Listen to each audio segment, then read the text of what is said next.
2024 August 15ஐயொட்டி சில படங்கள் வந்திருக்கு. அதில் முக்கியமான படம் டிமாண்டி காலனி 2. 2015வது வருஷத்தில் வந்த டிமாண்டி காலனி மிகப்பெரிய வெற்றி பெற்றதை அடுத்து இத்தனை வருடங்கள் கழித்து அஜய் ஞானமுத்து டிமாண்டி காலனி 2-வை கொடுத்துருக்கிறார். இந்த படத்தை எப்படி இருக்கு, இந்த படத்தை பற்றின விஷயங்கள் என்ன, அருள்நிதி எப்படி பண்ணியிருக்காரு அப்படிங்கிற விஷயத்தை எல்லாத்தையும் இந்த வீடியோவில் பார்க்கலாம். டிமாண்டி காலனி 2 அப்படிங்கிற ஒரு விஷயம் பல நாட்களாக எடுக்கப்பட்டு இருக்கும் போதே அதனுடைய எதிர்பார்ப்பும் எகிரடிக்க ஆரம்பிச்சிருச்சு. டிமாண்டி காலனி அப்படின்னு நிஜமாவே சென்னையில் ஒரு இடத்துக்கு பேரே டிமாண்டி காலனி இருக்குன்றது எத்தனை பேருக்கு தெரியும்னு தெரியல.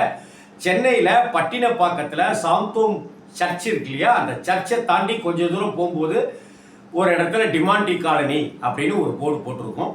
அந்த டிமாண்டி காலனிங்கிறது ஒரு குறுகலான சந்து. ஆனால் இங்கே காட்டப்பட்டிருக்கிற ஒரு பிரம்மாண்டமான பங்களா, வெள்ளைக்காரர்களுடைய பங்களா அப்படிங்கிறதெல்லாம் காட்டப்பட்டது மிகப்பெரிய தாக்கத்தை ஏற்படுத்துச்சு அப்படிங்கிறதெல்லாமே நமக்கு தெரியும். இந்த டிமாண்டி காலனி ஃபர்ஸ்ட்டுக்கும் 2க்கும் உண்டான கனெக்ஷன் ஏற்படுத்துவதற்கே முதல் அரை மணி நேரத்தை ரொம்ப அழகாக கட்டமைச்சிருக்கிற ஸ்கிரிப்டை பாராட்டணும் அப்படின்னு தான் நான் சொல்லுவேன். ரொம்ப அழகாக கொண்டு வந்திருக்காங்க. இதில் பிரியா பவானி சங்கருடைய லவ்வராக இருந்து கேன்சர் பேஷண்ட்டாக இருக்கிற அந்த கணவர், அவர்களுக்கு ஏற்படுகிற ஒரு விஷயம். அதை அடுத்து பிரியா பவானி சங்கரும் அவருடைய மாமாவாக இருக்கிற, அதாவது அங்கிள் மாமனார் அவராக இருக்கிற அருண் பாண்டியன் சாரும், இவங்க 2 பேரும் சேர்ந்து ஒரு ஜேர்னி ஆரம்பிக்க, அந்த ஜேர்னிக்குள்ளார எப்படி அருள்நிதி என்றாரு, அந்த அருள்நிதிக்கும் இவங்களுக்குமான கனெக்ஷன் ஆரம்பிக்கிறது எப்படி இருக்கு, டிமாண்டி காலனி அந்த பங்களாவுக்கும் இதுக்கும் இப்பவும் சம்மந்தம் இருக்கா, இப்படி எல்லாத்தையும் அழகழகா அடுக்கடுக்கா கோத்துட்டு போன விதம் தான் அஜய் ஞானமுத்து ஒரு அட்டகாசமான டைரக்டர் மட்டும் இல்லை, ஒரு அருமையான ஸ்கிரிப்ட் ஒர்க்கர் அப்படிங்கிறதும் இதில் தெரிய வருது. முதல்ல அவருடைய ஸ்கிரிப்டுக்கு நாம் பாராட்டுக்களை தெரிவிச்சாகும்.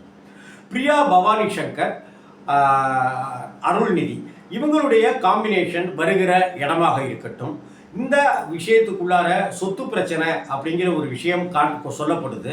அந்த இடத்துல 2 அருள்நிதி அப்படின்னு காட்டுறது. இது நம்ம நீரும் நெருப்பும் படத்துடைய எம்ஜிஆர் காலத்தினுடைய விஷயம்தான். அங்கே அவருக்கு காதல் வசப்பட்டாருனாக்க இவரும் காதல் வசப்படுவார். அங்கே அவருக்கு உயிர் போகிற நிலைமை இருக்குனாக்க இந்த அருள்நிதிக்கு உயிர் போகும் அப்படிங்கிற அந்த எம்ஜிஆர் ஃபார்முலாவை வைத்துக்கொண்டும் தன்னுடைய டிமாண்டி காலனியை வைத்துக்கொண்டும் சேர்த்து அழகாக கலந்த ஒரு கலவை, ஒரு ஜூஸ், ஒரு மிக்சர் அட்டகாசமாக பண்ணியிருக்கிற விதமும் ரசிக்கக்கூடிய வகையில் இருக்குது. இந்த படத்தில் பிரியா பவானி சங்கர் அருள்நிதியவே டாமினேட் பண்ணுற அளவுக்கான ஒரு ஹீரோயின் ஸ்கோப் கொண்ட படமாக இது இருக்குன்றத நாம் ஒத்துக்கிட்டே ஆகணும். அதே போல் அருண் பாண்டியனுடைய கதாபாத்திரமாக இருக்கட்டும், மற்ற 3 தோழிகளாக வர்றதுல ஒரு தோழியினுடைய அந்த கேரக்டரைசேஷனாக இருக்கட்டும், எல்லாமே படத்துக்கு மிகப்பெரிய பலம் சேர்க்குது. அதே போல் அருள்நிதியோட சித்தப்பாவாக வருகிறவர் கடந்த சில படங்கள்லேயே தன்னுடைய அடையாளத்தை காமிச்சிக்கிட்டே வர்றாரு. நேத்திக்கு சுதந்திர தினத்தை ஒட்டி வந்திருக்கிற தங்கலான் படத்துலையும் அவர் நடிச்சிருப்பார், இந்த படத்துலையும் அவர் நடிச்சிருக்காரு. ஸோ அவருடைய நடிப்பு பாராட்டுக்குரிய வகையிலையும் கவனத்துக்குரிய வகையிலும் இருக்குது. டிமாண்டி காலனி அப்படிங்கிற பார்ட் 2 அந்த விஷயம் சும்மா பார்ட் 2 எடுக்கணும் அப்படிங்கிறதெல்லாம் இல்லாமல் பார்ட் 2க்கு ஒரு நியாயம் சேர்க்கிற வகையில் இதற்கு உண்டான கடுமையான உழைப்பை, பங்களிப்பை டைரக்டர் மட்டும் இல்லாமல் மொத்த டீமுமே இதுக்காக கடுமையாக உழைச்சிருக்காங்க. அதே போலயே இருக்கு அப்படிங்கிற வார்த்தையும் சொல்லிடக்கூடாது. ஆனால் அதை விட இது பெட்டராக இருக்கா அப்படிங்கிற மாதிரியும் யோசிக்கணும். அப்படிங்கிற வகையில் ஒரு சைனீஸ் ரெஸ்டாரண்ட்டு போட்டு அந்த அந்த அந்த ஆர்ட் டைரக்ஷன் ஒர்க்கே நமக்கு பிரமிக்கத்தக்க வகையில் ஸ்டைலிஷான முறையில் பயன்படுத்தப்பட்டிருக்கு. மற்றபடி அந்த பேய், ஆவி இது மாதிரியான மூட நம்பிக்கை விஷயத்தையெல்லாம் நாங்கள் பரப்புகிற நோக்கத்தோடு இதை நாங்கள் செய்யலை அப்படின்னு டைட்டில் கார்டில் போடுறாங்க. ஆக இது மூட நம்பிக்கை சம்பந்தப்பட்ட விஷயங்கள் நிறையாவே இருக்குன்னு சொன்னாலும் கூட புத்தபிஷு அப்படி இப்படின்ட்டுலாம் வச்சுக்கிட்டு அதை ஒரு ஸ்டைலிஷான ஒரு பேய் ஓட்டுகிற சமாச்சாரமாக, ஆவி பிடிக்கிற சமாச்சாரமாக, ஆவியோடு பேசுகிற விஷயமாக இதை காமிச்சிருக்கிற விதமும் நல்லா இருக்குது.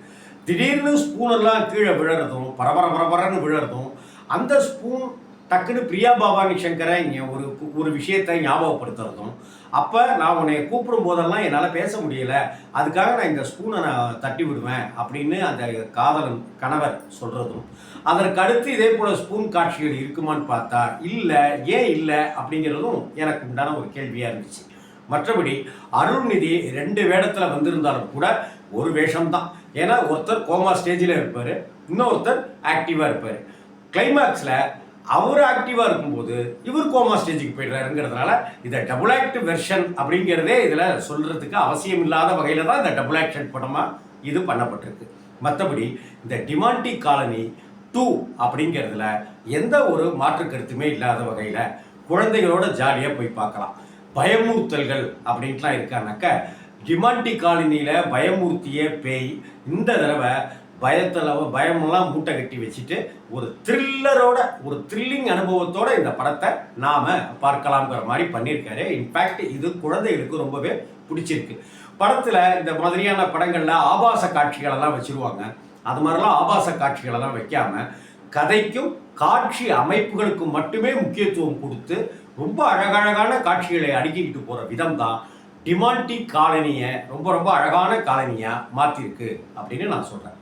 இந்த படத்தினுடைய இயக்குனர் அஜய் ஞானமுத்து ரொம்ப சின்சியராக டிமாண்டி காலனி எடுத்துகிட்டு, அதுக்கப்புறம் ஒரு கேப்பில் வந்து இமைக்கா நொடிகள் எடுத்துகிட்டு, அதுக்கப்புறம் ஒரு கேப்பில் விக்ரம் சாரை வச்சு கோபுரா படத்தை எடுத்துகிட்டு, அதுக்கப்புறம் ஒரு இடைவெளியில் இந்த படத்தை எடுத்திருக்கார். இதே போல் தான் அருள்நிதியும் அவர் எடுக்கிற தபதபன படங்களெல்லாம் ஒத்துக்காமல் நல்ல செலக்டான ஒரு கதைகளை கொண்ட ஒரு படங்களை எடுத்துகிட்டு இருக்காரு. அந்த வகையில் அருள்நிதிக்கு டிமாண்டி காலனி 2 வெற்றி படம். அந்த வகையில் அஜய் ஞானமுத்துவுக்கு டிமாண்டி காலனி 2 ஒரு சூப்பர் ஹிட் படம். இந்த படத்தை நாம் தாராளமாக ரசிக்கலாம், வியக்கலாம், கொண்டாடலாம். இதில் எந்த மாற்று கருத்துமே கிடையாது. இந்த படத்துக்கு 5 ஸ்டாருக்கு நான் 4 ஸ்டார் மார்க்கு தரேன். நான் டிமாண்டி காலனி 2க்கு என்னுடைய வாழ்த்துக்கள். அந்த மொத்த டீமுக்கும் என்னுடைய பொக்கேவை நான் வழங்குகிறேன். வணக்கம். இந்த வீடியோ உங்களுக்கு பிடிச்சிருந்ததுன்னா லைக் பண்ணுங்கள், கமெண்ட் பண்ணுங்கள், ஷேர் பண்ணுங்கள், முக்கியமாக சப்ஸ்கிரைப் பண்ணுங்கள்.